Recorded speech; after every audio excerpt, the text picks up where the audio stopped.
Buying a home in the modern world is an absolute nightmare. You have to deal with real estate agents who smell like cheap cologne, interest rates that fluctuate based on the whims of central bankers, and 30-year mortgages that effectively sign away your youth. But let us look back around 40,000 years ago, during the Upper Paleolithic. If you wanted a home back then, you did not need a credit score, a down payment, or a letter of employment. You needed a very heavy rock, a sharp piece of flint, and a profound lack of respect for the previous tenant's apex predator status. Welcome to the ultimate guide to Paleolithic house hunting. In this era, real estate was quite simple. It was either a damp rock shelter, an open-air wind tunnel under a cliff, or a deep, dark cave. The deep cave was the absolute gold standard of prehistoric living. It was the penthouse suite of the Pleistocene. A good cave offered perfect climate control, staying remarkably cool in the scorching summer and retaining heat during the brutal glacial winters. It provided total protection from torrential downpours, flash floods, and the migrating herds of megafauna that would happily trample your open-air campsite into oblivion. But there was a catch, a massive, terrifying catch. Human beings were not the only species that realized caves were the premium choice of real estate. In fact, compared to the other creatures looking for shelter, humans were easily the weakest, slowest, and least armed options on the market. We did not have 6-inch canine teeth, 4-inch curved claws, or 800 pounds of pure muscle wrapped in thick fur. We had stubby fingers, fragile skulls, and a complete lack of natural body armor. When a Homo sapiens family went looking for a cave, they were not looking at empty properties. Every single good cave from modern-day France to the depths of Siberia was already occupied, and the current residents were not willing to negotiate. They didn't care about your emotional appeal or your family's needs. The real estate market of the Upper Paleolithic was a brutal, zero-sum game of home invasion, where the prize was survival and the penalty for coming in second place was becoming a light snack for a creature that could crush your femur with a single bite. Before you can even evict the current resident of your dream cave, you need to know exactly who or what you were dealing with. The Upper Paleolithic landscape was crawling with nightmare fuel, and they all loved caves just as much as you did. First up on the list of problematic landlords is Ursus spelaeus, better known as the cave bear. Do not mistake this creature from a modern grizzly or a black bear. The cave bear was a massive titan of the Ice Age, with males easily weighing over 1,000 pounds, and some massive specimens reaching nearly 1,500. They possessed a skull so thick and robust that a thrown spear would likely just annoy them. While their diet was primarily vegetarian, consisting of roots, berries, and tough plants, they were intensely territorial, especially during the autumn when they were looking for a place to hibernate. If you wandered into a cave occupied by a cave bear preparing for winter, you were not dealing with a peaceful herbivore. You were dealing with a multi-ton wall of muscle, claws, and parental aggression that would pulverize your entire extended family just to keep the noise down. Next, we have the true terror of the dark, Panthera spelaea, the cave lion. This was not the lion you see today roaming the sun-drenched savannas of Africa. The cave lion was roughly 10 to 15% larger than modern lions, adapted specifically to hunt heavy prey in cold environments. They were apex ambush predators. They did not just use caves for hibernation, they used them as dens to raise their cubs and as larders to store the half-eaten carcasses of prehistoric horses and bison. A cave lion could see perfectly in the dim twilight of a cavern entrance, and their hearing was sharp enough to detect the heartbeat of a terrified human hiding behind a stalagmite. If the bears and lions were not enough, you also had to contend with the cave hyena. Crocuta spelaea was a specialized, heavily built subspecies of the spotted hyena. They operated in highly organized matriarchal clans. If a hyena clan took over a cavern system, they turned it into a literal house of horrors. They possessed jaws capable of exerting immense pressure, enough to snap the thickest marrow bones of a woolly rhinoceros. When you approached a hyena cave, you would hear them long before you saw them, a chorus of high-pitched, echoing laughs bouncing off the stone walls, surrounded by the literal crunching of bones. To make matters even more complicated, sometimes your competition was not an animal at all. Sometimes the cave of your dreams was already occupied by another group of humans, specifically the Neanderthals. While Neanderthals were dying out or assimilating during this period, they were still around and they knew every single good cave in the region. They were shorter, significantly broader, and possessed a muscular density that made them look like walking brick walls.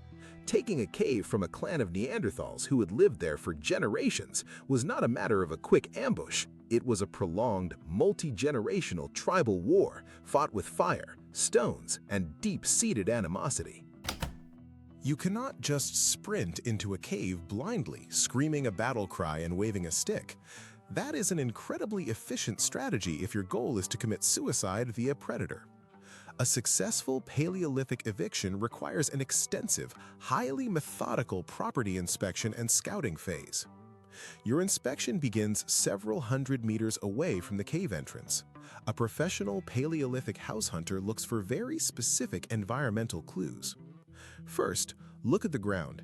Is there a clearly defined trail leading into the cave? If the grass is flattened, the dirt is churned up, and there are massive circular paw prints measuring over 8 inches across, congratulations, you have found a bear den. Next, you need to use your nose. The air coming out of a cave entrance tells a story.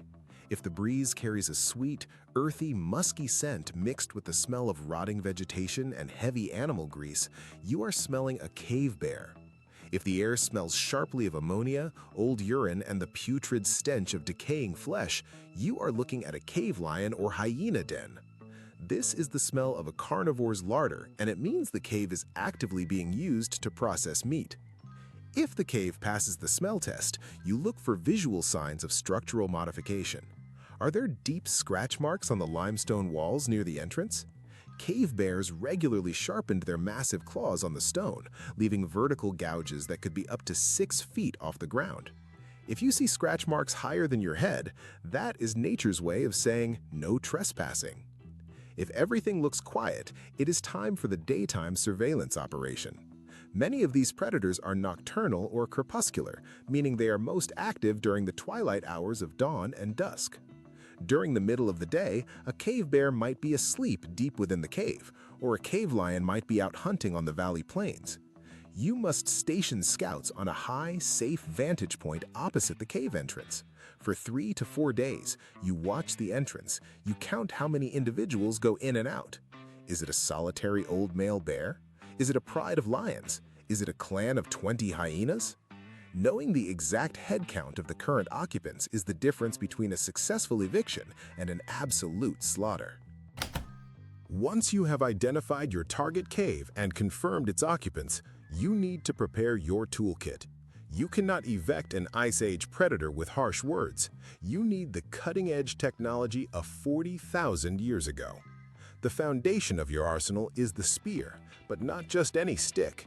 By the Upper Paleolithic, humans had mastered the art of lithic technology. You need a fire-hardened wooden shaft made from flexible, dense wood like ash or yew.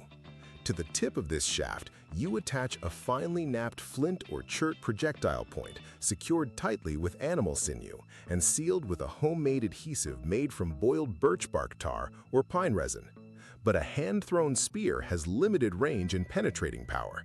To truly level the playing field against an 800-pound carnivore, you need the ultimate force multiplier of the Stone Age, the atlatl or spear thrower. The atlatl is essentially a carved wooden or bone handle with a hook at the end that engages with the butt of a long, flexible dart. By using the atlatl, you effectively extend the leverage of your human arm. This allows you to launch a spear dart at speeds exceeding 60 miles per hour with enough kinetic energy to penetrate the thick hide and ribcage of a cave lion from a safe distance of 30 yards. In addition to projectile weapons, you need specialized close-quarters defensive tools. The most important of these is the heavy thrusting spear. This is a thick, unyielding pole with a massive, broad flint point.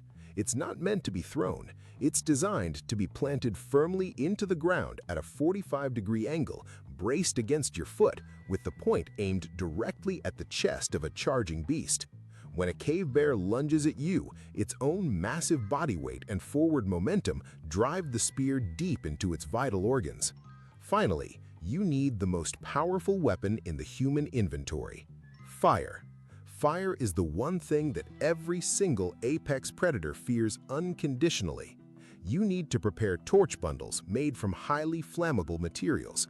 Dry pine branches, tightly wrapped with bark and soaked in rendered animal fat or mammoth tallow, will burn with a bright, hot, smoky flame that can withstand the damp drafts of a cavern.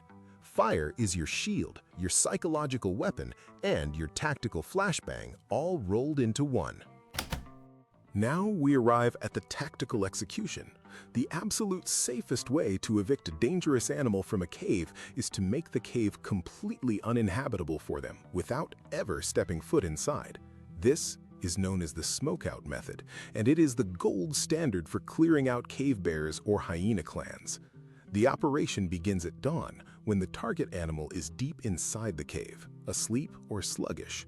The human clan splits into 3 specialized teams: the fire starters, the wood gatherers, and the executioners.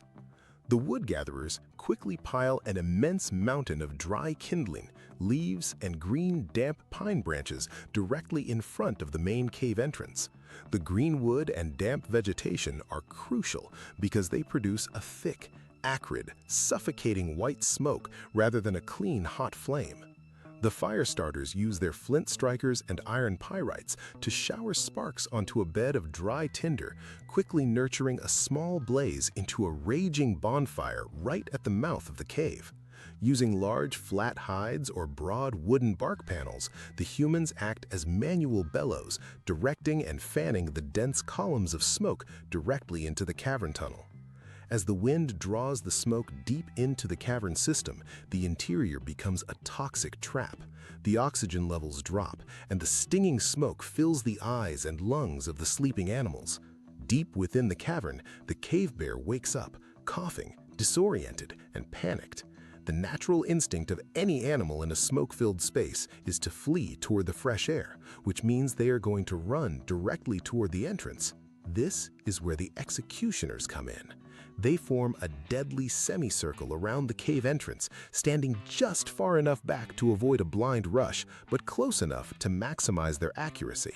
They have their atlatls loaded and their thrusting spears braced. When the coughing, blinded, panicked predator bursts through the smokescreen into the blinding daylight, it is completely disoriented. It cannot see its attackers. Before it can register what is happening, a volley of high-velocity spear darts rains down upon its flanks. If it charges forward blindly, it runs directly into the braced thrusting spears of the front line. The combination of respiratory distress, sensory overload, and massive physical trauma ensures that the predator is neutralized before it can ever mount an organized defense. But what happens if the cave is occupied by a pride of cave lions? The smokeout method is less effective against lions because they're incredibly agile, highly intelligent, and prone to scattering in multiple directions at the first sign of trouble, potentially flanking the human attackers in the brush. For lions, you need Plan B, the Twilight ambush.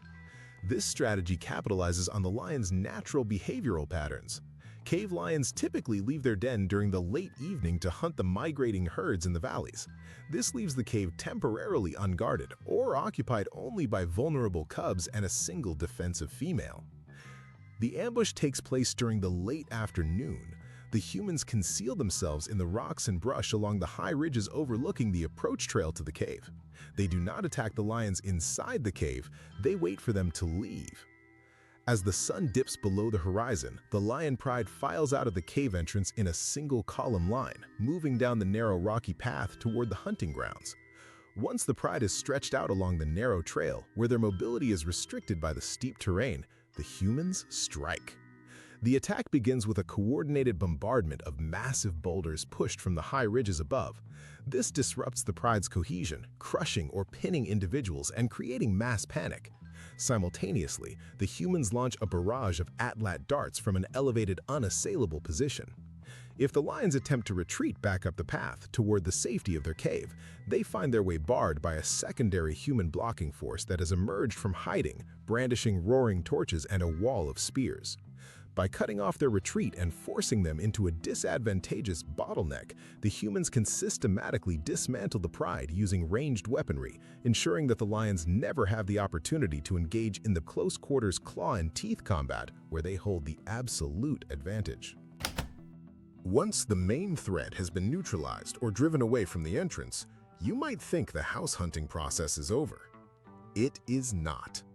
You now enter the most terrifying phase of the operation, interior sweeping or prehistoric close-quarters battle. Caves are not straight, brightly lit hallways. They are complex, multi-level labyrinths filled with blind corners, sudden drop-offs, narrow crawl spaces, and absolute pitch-black darkness. Just because you killed the massive male cave bear at the entrance does not mean his mate isn't waiting in a side chamber 300 feet deep, surrounded by two hungry, aggressive cubs. To sweep a cave, humans must move in a tight, synchronized tactical formation. The point man holds a massive burning torch high in his left hand, casting flickering shadows across the limestone walls, while holding a short thrusting spear in his right. Behind him, two spear throwers move in lockstep, their eyes scanning the darkness beyond the reach of the firelight. Every step must be agonizingly slow. The floor of a wild cave is incredibly treacherous, slick with wet mud, dripping water, bat guano, and loose stones that can cause an ankle-snapping fall. A single slip and fall in the dark can break a leg, turning an elite hunter into a liability in a split second. As the team moves deeper, the acoustics change. Every sound is amplified. The dripping of water sounds like footsteps. The scurrying of cave rats sounds like a lunging predator. The team must look out for blind pockets, small alcoves or low-ceilinged chambers where a smaller predator, like a cave hyena or a juvenile leopard, could be crouching in absolute silence, waiting to spring at the throat of the point man.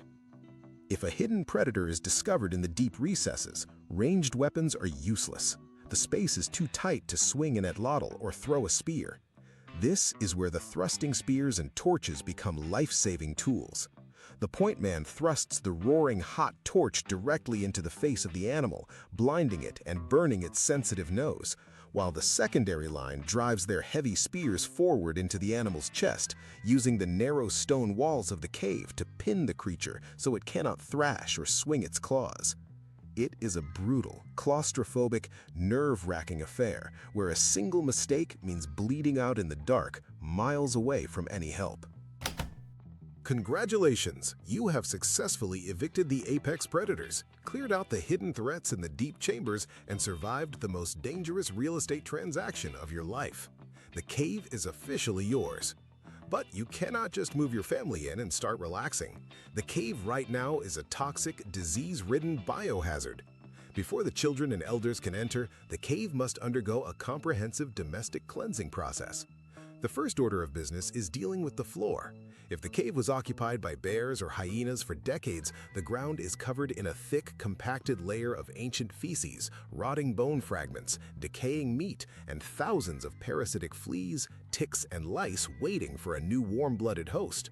The humans use flat, curved mammoth ribs or large wooden scrapers to systematically shovel out the top layer of filth, dragging it out of the cave mouth and dumping it over the cliffside. Once the raw filth is removed, the entire floor of the living area is covered in a thick layer of fresh, dry river sand or crushed limestone dust. This not only absorbs any remaining moisture and odor, but it also creates a clean, comfortable, and level surface to walk on. Next comes the fire cure. The walls of a wild cave are cold, damp, and often dripping with condensation. To fix this, the humans build massive, long-burning bonfires along the perimeter of the main living chamber. These fires are kept burning continuously for several days and nights.